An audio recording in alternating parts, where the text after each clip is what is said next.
שלום, אחר הצהריים טובים. אנחנו שמחות שהצטרפתם אלינו לפודקאסט של קפיטליזם קשוב. אני ענת כנען, איתי נמצאת היום אור פלח, ואני נרגשת לארח אותה. היי אור. היי ענת. אז אני אציג את עצמי, נעים מאוד, ענת כנען, יועצת ארגונית וקריירה, מרצה ומנחת סדנאות. אני מלווה מנהלים בתהליכי שינוי וצמיחה בדרך להצלחה בקריירה, משלבת גם כלי NLP. אני מייעצת ומלווה מנהלים בכניסה חלקה לארגונים, בהתמודדות עם דילמות ניהוליות, מלווה צוותי משאבי אנוש, מכינה לקראת תהליכי פרישה, פרידה, פיטורים, ומספקת לארגונים שירותים של HR as a service. מה שמסייע לי זה הניסיון שלי כמנהלת וסמנכ"לית משאבי אנוש בארגונים מובילים, טבע, עיריית חולון, נמל אשדוד, כימוגרף.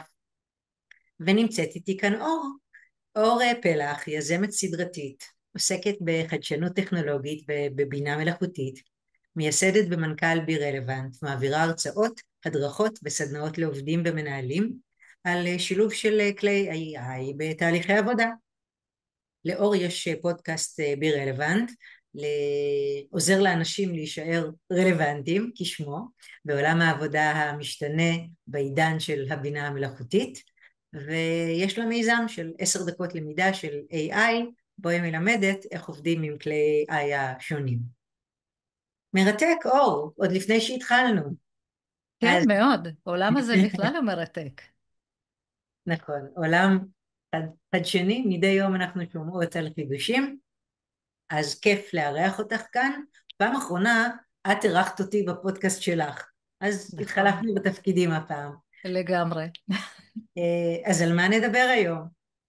אז קודם כל, כמובן שנדבר על AI, על צ'אט GPT, ואני כבר בטוחה שהרבה שמעו על צ'אט GPT, אבל אני רוצה לדבר עליו כאל, לא סתם כלי, אלא באמת שותף חדש להצלחה. ונדבר גם על המיזם של 10 דקות של למידה, בו אני מלמדת קהל רחב על איך להשתמש במגוון כלי AI.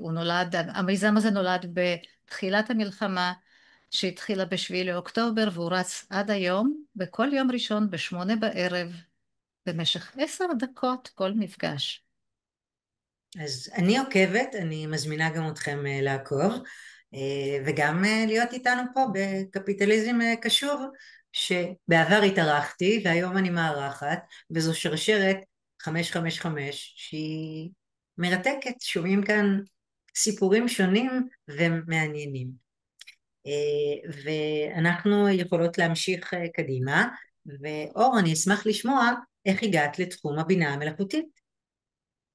וואו, אז אני התחלתי בתחום הזה, אני התחלתי בשנת 2018. בהתחלה העברתי הרצאות על חדשנות ועתידנות טכנולוגית, ובכלל איך פיתוחים טכנולוגיים הולכים להשפיע גם על עולם העבודה, אבל גם על החיים הפרטיים, ודיברתי הרבה על בינה מלאכותית. אני אפילו זוכרת שדיברתי על צ'אט GPT, על הגרסה 1 ו-2, שאנשים עוד לא הבינו מה זה. וב-30 לנובמבר 22, כשחברת OpenAI הנגישה לכל העולם את ChatGPT, אני הייתי בין הראשונות שמיד כמובן קפצו לנושא הזה. התחלתי ללמוד, לקחתי קורס שלהם ביחד עם קורסרה, כדי ללמוד ממש איך לעבוד נכון עם הכלי הזה, וכל השאר היסטוריה. ממש מרתק, אבל זה נושא שהוא טכנולוגי, אוקיי? נכון. ואת כל פעם אומרת בעשר דקות שאת מנגישה אותו בעצם לאנשים שהם לא טכנולוגיים. איך עושים את זה? אז תראי, כשאני הייתי עוד שכירה, אני באה מעולם מערכות מידע, שוב, אנשים מאוד מאוד טכנולוגיים, אבל ב6 שנים האחרונות שלי עברתי דווקא לצד העסקי, כדי להבין למה פרויקטים נכשלים, ולמדתי להנגיש טכנולוגיה מורכבת בגובה העיניים, להבין את הצורך, וזה מה שאני יודעת לעשות. זה ה-added value שלי, לקחת טכנולוגיה סופר מורכבת, להנגיש את זה בגובה העיניים. זה יכולת שהיא מאוד משמעותית, בעיקר נכון. בעולם החדשני שאנחנו נמצאים בו, ועם החבר'ה הצעירים שאין להם סבלנות והם רוצים ישר ללמוד ולהבין את השורה התחתונה. לגמרי. יותר מזה, אני אגיד לך, היום גם כלי בינה מלאכותית הפכו להיות כל כך נגישים ופשוטים וזמינים, שבאמת לא צריך היום כישורים טכנולוגיים או איזה שהם כישורים מיוחדים. כל אחד יכול לעשות הכל. בכיף שכך, זה פשוט נכון. מנגיש את הטכנולוגיה ועושה אותה שימושית. אז הבנו את זה, ואנחנו בעצם רוצות להתקדם,